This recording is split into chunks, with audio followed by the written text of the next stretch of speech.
ഇന്ന് നമ്മൾ കണ്ണൂർ പുഷ്പോത്സവം കാണാൻ പോവാണ്. അപ്പോൾ അവിടെ ഒരാൾക്ക് 60 രൂപയാണ് എൻട്രി പാസ്. 5 വയസ്സിന് താഴെ പൈസ ഒന്നും വേണ്ട കേട്ടോ. അപ്പം അതിനുള്ളിൽ കയറുന്നതിന് മുന്നേ നല്ല ഫ്ലവറൊക്കെ ഉണ്ട്. അവിടെ നിന്നൊക്കെ നല്ല ഫോട്ടോ എടുത്ത് അടിപൊളി. അതിന് ഭയങ്കര വെയിലായിരുന്നു. അതായാലിങ്ങനെ കണ്ണൊക്കെ ഇങ്ങനെ ആക്കുന്നത്. പിന്നെ ഞാനും പിള്ളേരും കുറച്ച് ഫോട്ടോസ് എല്ലാം എടുത്ത്. പിന്നെ പുഷ്പോത്സവം 25 എന്നൊക്കെ ഇങ്ങനെ അവിടെ എഴുതി വെച്ചിട്ടുണ്ട്.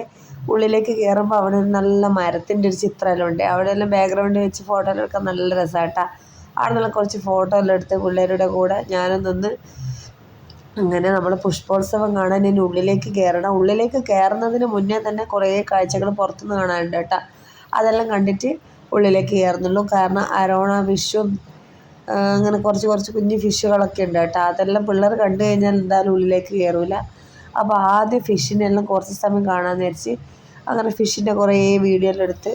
ഫിഷിനെ ഭയങ്കര ഇഷ്ടമാണ് പിള്ളേർക്ക്. പിന്നെ അവിടെ നല്ലൊരു അരയന്നത്തിൻ്റെ ചിത്രം ഉണ്ടായിരുന്നു കേട്ടോ. ഫ്ലവർ വെച്ച് ഡെക്കറേറ്റ് ചെയ്തത്. ഇതിൻ്റെ അടുത്ത് പോയിട്ട് ആർക്കും ഫോട്ടോ എടുക്കാൻ കഴിയില്ല. ബാക്ക്ഗ്രൗണ്ട് ഇങ്ങനെ വരുന്ന വിധത്തിൽ കുറച്ച് മുന്നോട്ട് നിന്നിട്ടേ ഫോട്ടോ എടുക്കാൻ പറ്റും. അവിടെ നോ എൻട്രി എന്ന് എഴുതി വെച്ചിട്ടുണ്ട്. അപ്പോൾ അവിടെയും പുഷ്പങ്ങളെല്ലാം വെച്ച് അലങ്കരിച്ച് സൂപ്പറായിരുന്നു കേട്ടോ. കഴിഞ്ഞ വർഷത്തെ ഫ്ലവർ ഷോനെക്കാട്ട് അടിപൊളിയാണ് എന്ന് എനിക്ക് തോന്നുന്നത് ഈ വർഷത്തത്. അപ്പോൾ അതിൻ്റെ ഉള്ളിൽ ഇൻഡോർ പ്ലാന്റ്സ് ഒക്കെ കുറേ വെച്ചിട്ടുണ്ട് ആ ഫിഷിൻ്റെ അടുത്ത്. അപ്പോൾ ഇത് അരോണ മീനുണ്ട് കേട്ടോ. അത് കണ്ടിട്ട് എനിക്ക് എൻ്റെ മക്കളെ പറഞ്ഞത് അത് അരോണ ഫിഷാണെന്ന്. എനിക്കിങ്ങനെ ഫിഷിൻ്റെ പേരൊന്നും അറിയില്ല കേട്ടോ. അപ്പോൾ അവിടെ എഴുതി വെച്ചത് കണ്ടു. അപ്പോൾ ആ ഫിഷ് ഇതാ വലിയ ഫിഷാണ്. അതിങ്ങനെ പോകുന്നതെല്ലാം കുറേ സമയം നോക്കി നിന്ന് പിള്ളേർക്ക് പിന്നെ ഫിഷിനെ കണ്ടു കഴിഞ്ഞാൽ പിള്ളേർ അവിടെ നിന്ന് വരില്ല കേട്ടോ. കയറി ചെല്ലുമ്പോൾ തന്നെ ഫിഷൊക്കെ ഉള്ളതുകൊണ്ട് പുഷ്പോത്സവം കാണുന്നതിനെക്കാട്ട് കൂടുതൽ ടൈം ഇത് ഇവിടെയാണ് നിന്നത്. അതിൻ്റെ അടുത്ത് നിന്ന് ഫോട്ടോ എല്ലാം എടുത്ത് കുഞ്ഞു വേറെ ഫിഷും എല്ലാം ഉണ്ടായതിന്.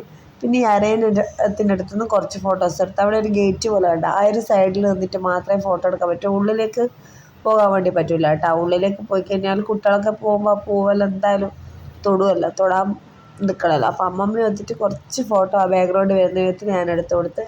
പിന്നെ കുറേ സമയത്ത് വീണ്ടും വേറൊരു ഫിഷിൻ്റെ അടുത്തേക്ക് വന്ന്. എല്ലാം നല്ല കളർഫുൾ ഫിഷാണ്. അതിനൊക്കെ കുറേ സമയം നോക്കി നിന്ന്. അപ്പോൾ ഇന്ന് നമ്മൾ പുഷ്പോത്സവത്തിൻ്റെ ഉള്ളിൽ കയറുന്ന ഭാഗം ഇടൂല കേട്ടോ. അടുത്ത വീഡിയോയിലിടാം. അപ്പോൾ ഇത്രത്തോളമുള്ള വീഡിയോ ഇഷ്ടപ്പെട്ടാൽ ലൈക്ക് ചെയ്യുക, ഷെയർ ചെയ്യുക, കമൻറ്റ് ചെയ്യുക. Thank you.